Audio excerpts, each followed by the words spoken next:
I've been wanting to come to Boston Media Makers for like 3 years. I've known Steve, or known of Steve, very early adopter as me, same sort of time, video bloggers like 5 years ago. So we've all sort of gone through this transitional period of video blogging and getting used to a small group of people, like 100 video bloggers maybe, to like, you know, lots of people getting into social media, making their own stuff. I wanted to tell you about 3 projects that I'm working on. I'm the sort of guy that gets involved with like 8 projects at once and starts chipping away at bits of them. The first one is FiberCamp, fiberca.mp. I wanted to copy sort of Bar Camp and all these other camps. FiberCamp is a place in Nottingham in the UK that has lots of fibre connectivity. So we have 100 megabit fibre down to this 17th century Victorian house, which is the weirdest juxtaposition you could ever have in your life. You know, you've got this super high speed internet and then this Victorian building. And in the basement of it, we call it the bunker, we have this green screen studio that we've organically grown. So literally we put the hardware in there, we've gone out to sponsors, Audio Technica, BAM User, Wistia, a whole bunch of people, and they've given us donations, and we're treating it like a coffee shop for media. So people drop in there, they do their little recording, they do it live. It's embedded on BAM User or whatever video service that we use. It's straight on their blog. There's no editing. As soon as they leave the door, their content's live. It's awesome. People love it. So we've got a yoga show. We've got a guy who's importing coffee from Europe who talks about the blend and all sorts of different things. And what I've done with it quite differently is that I've used Posterous as the back end for this. So it doesn't cost us anything to have shows. So I've created this custom theme on Posterous, and then we've got subdomains for each show. So we've got like yoga.fibercamp and we've got coffee.fibercamp. And the idea of that is that each one of those sub-sites has its own network, social network.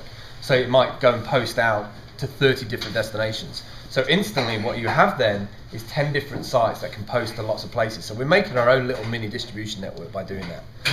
That's pretty cool, so check that out, FiberCamp, so that's fiberca.mp. The second thing I want to tell you about is from next year, and this is my signature social media project, is I'm going to be living in a zero carbon footprint ark made from FSC approval, which is basically from a forest that it's, you know, literally the wood is monitored in terms of how much they can produce.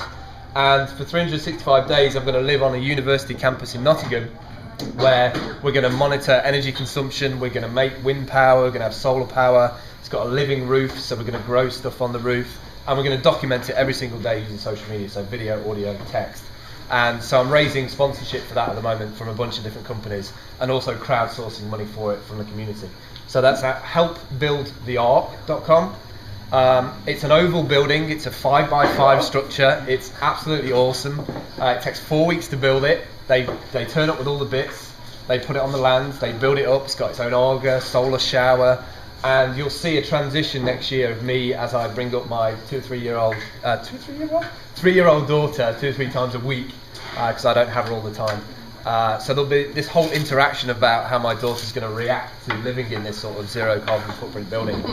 And the third thing I want to tell you about is this jacket, which I'm calling the digital nomad jacket.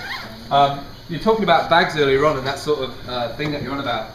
I've got a similar bag, but the problem is at conferences, and Steve will know this as well, is you'll be at somewhere like Boston Conference Centre, somebody will phone you up with all your kit out of the bag and say, come over here and interview somebody from Microsoft. And it's like, oh my God, get everything back in my bag, and you're running across and bits of stuff's flying out your bag and you don't know what to do about it. So I had this custom made. So it's a custom made jacket, 2 size, and basically all the tech that I need, so I just have to, if I'm jet lagged, all I have to do is pat myself down and check that I've got everything. So I've got battery backup, my iPod is custom fit, so it all goes in there. I've even had it cut so that it can stream properly. Wi-Fi in the pocket to get to easily. So these are one-off, unique jackets to suit. So what I'm going to do with these, and I'm going to get your measurements afterwards, so to speak, 10 prolific media makers that I know, we're going to give them one of these jackets. And the reason for that is I want you to talk about it, because I think having unique stuff like this, one-offs, for all the kit that you take to an event, is really a useful way to get you making content. Because one of the things that you do is you have all this stuff in your bag, and you're at a conference and you completely forget what you got with you, or you got too much stuff. So I've got literally all the little bits that I need, so that audio, little blue mic for my audio recording. Yes, there's a pocket on the back. No, the pocket on the back is actually, this is going to sound really strange. How many times have you been at a conference and there's 3 of you and you're chatting and like you're having a really good chat, and then somebody runs over and goes, hey, can I give you my business card? and then they butt in, and then they're part of the conversation. It's awkward. So I had a pocket made on the back so they can put the business card in the back. And then there's a Velcro bit so that at the end of the night you just get them all out. And like Steve said, just chuck them all in the bin. So yeah, that's it. I had this jacket made up. This is called the Digital Nomad jacket. The whole story behind this though wasn't just an egotistical, I want this jacket for my tech. The guy who made it is a 19-year-old designer who can't get a break, who nobody really knows about. And so I documented the whole process of him making this jacket. He came out in 24 hours, measured me up, took all the measurements for every single one of my devices, went away, came up with a concept in 24 hours, and it was made and on me in less than 48 hours. Now, what that sort of showed me is that you have all these really skilled, talented people locally, and we should really invest in them. That's it. That's all I wanted to tell you today. You can find me at me.dm. Yes, it took me a long time to get that to me. Thank you very much.